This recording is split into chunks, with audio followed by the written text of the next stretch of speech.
அனைவருக்கும் வணக்கம். இது உங்கள் பாம் ட்ரீ கண்கள் நியூசிலாந்திலிருந்து. இன்றைக்கி home style chicken biryani south Indian ஸ்டைலில் இன்றைக்கி பண்ண போகிறோம். அப்படியே பற்ற வச்சுட்டு 200 ml எண்ணெய் ஊற்றிடுறேன். அதுக்கு முன்னாடி இந்த பாத்திரம் வந்து 1 kg பிரியாணி பண்ணுறதா இருந்தால் ஒரு 5 லிட்டர் சைஸாக வேணும் மினிமம். அப்போ தான் அந்த தம் ஆகி வர்றதுக்கு நல்லாயிருக்கும். எண்ணெய் சூடாகிடுச்சு. இதில் முதல்ல நான் ஸ்பைசஸ் போட்டுக்கிறேன். பட்டை, ஏலக்காய், ஸ்டார் அனீஸு, கிராம்பு நல்லா சேர்த்து போட்டுக்கிறேன். அதுக்கப்புறம் ஆனியன் போட்டுறேன்.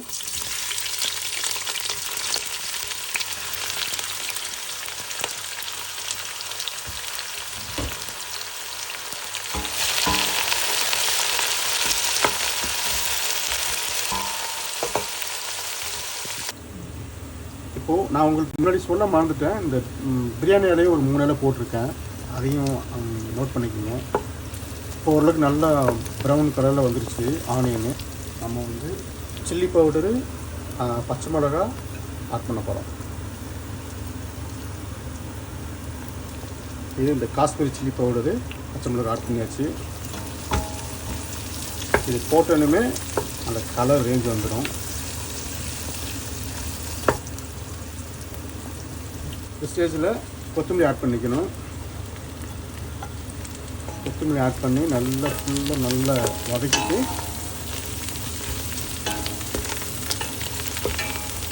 இந்த ஸ்டேஜில் இஞ்சி பூண்டு,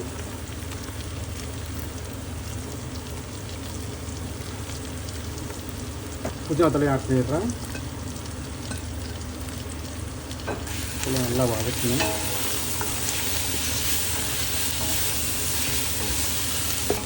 பக்கத்தில் ஒரு 2 லிட்டர் தண்ணி நான் சூடு பண்ணியிருக்கேன். இது எதுக்குன்னா ரைஸ் வந்து பாயில் பண்ணி உடச்சி போடுறதுக்கு.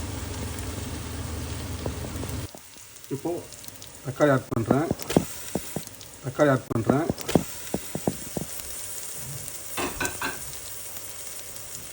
அது கூட தயிரையும் ஆட் பண்ணிடுறேன். ஒரு 30 கிராம்ஸ் உப்பு நான் போட்டுறேன். அவ்வளோ. அதே மாதிரி ரைஸ் வடிக்கிறதுக்கும் தேவையான அளவு உப்பு போட்டுடுறேன். ஸோ இந்த ஸ்டேஜில் நான் சிக்கன் ஆட் பண்ணிடுறேன். இதை ஆட் பண்ணிவிட்டு அந்த இஞ்சி பூண்டு போட்டோன்னே அடி பிடிக்கும். அந்த ஸ்டேஜில் தயிரையும் தக்காளியும் ஆட் பண்ணும்போது அடி பிடிக்காது, தண்ணி வந்துடும். ஸோ அது கூட சிக்கன் போடும்போது பாருங்கள் க்ளீனாக இருக்குது. பாருங்கள் அடிக்குது, அந்தளவுக்கு எதுவும் பிடிக்காது. இதுக்கப்புறம் ஒரு 2 மினிட்ஸ் ஹையில் வச்சுட்டு அதுக்கப்புறம் ஒரு 7 to 8 மினிட்ஸ்க்கு வந்து அப்படியே சுழல் வச்சுருங்க சிக்கன் வேறு வரைக்கும்.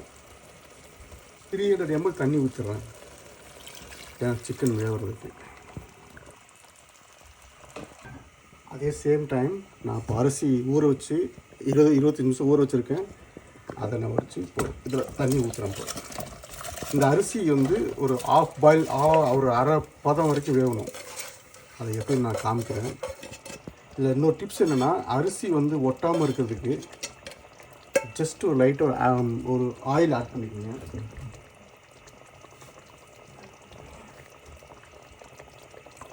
அப்போ தான் அரிசி வந்து பிரிஞ்சு வரும். கரெக்டாக 7-8 நிமிஷத்துக்கு வேணும். சிக்கனும் ரெடி ஆயிரும், கிரேவி ரெடி ஆயிரும், அரிசி ரெடி ஆயிரும். உடனே தம் போட்டு ஒரு 20 நிமிஷம் கழித்து எடுத்தோம்னா பிரியாணி ரெடி ஆகிடும். 20% வந்துருச்சு. அதே ரைஸும் இதளவுக்கு வரணும்.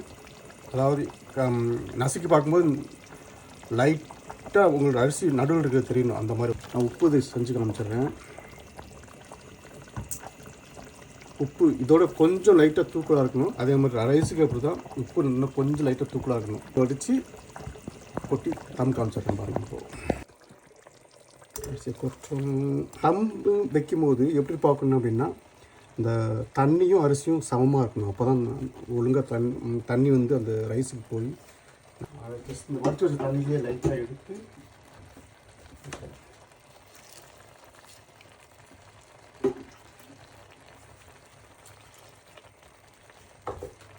அவ்வளோதான். இப்போது இந்த அளவுக்கு நீட்டாக லெவலாக இருக்கணும். அரிசிக்கும் வாட்டரும் லூஸாக இருக்கணும். அப்படி எங்கே கை இது வச்சாலும்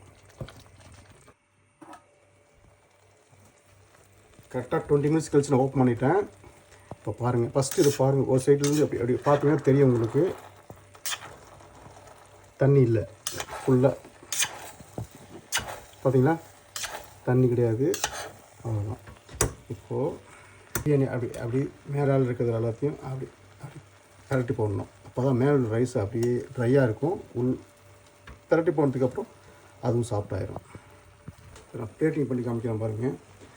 இதுக்கு முன்னாடி நீங்கள் இந்த ஸ்டேஜில் நீங்கள் கொத்தமல்லி போட்டுக்கலாம், இல்லை ஃப்ரைடு கேஷ்யூ போட்டுக்கலாம். நீங்கள் என்னென்னாலும் பண்ணிக்கலாம். உங்களில் நான் அதில் கேஷ்யூ போடல, ஜஸ்ட்டு கொத்தமல்லி மட்டும் போட்டு பிளேட்டிங் பண்ணிட்டோம். இப்போ பாருங்கள் ரைஸ் எப்படி இருக்குன்னு பாருங்கள். அதுக்கு சிக்கனை உடச்சி காமிக்கிறேன். பார்த்தீங்களா, அந்த ஜூஸியாக இருக்கும் பாருங்கள். அப்படி அந்த 7 to 8 நிமிஷம் விட்டது தான் சிக்கன் நல்லா வெந்து அப்படி ஜூஸியாக இருக்குது, உடையாமல் அப்படி. இப்போ ரைஸை பார்க்குறேன் அப்படின்னு பாருங்கள்.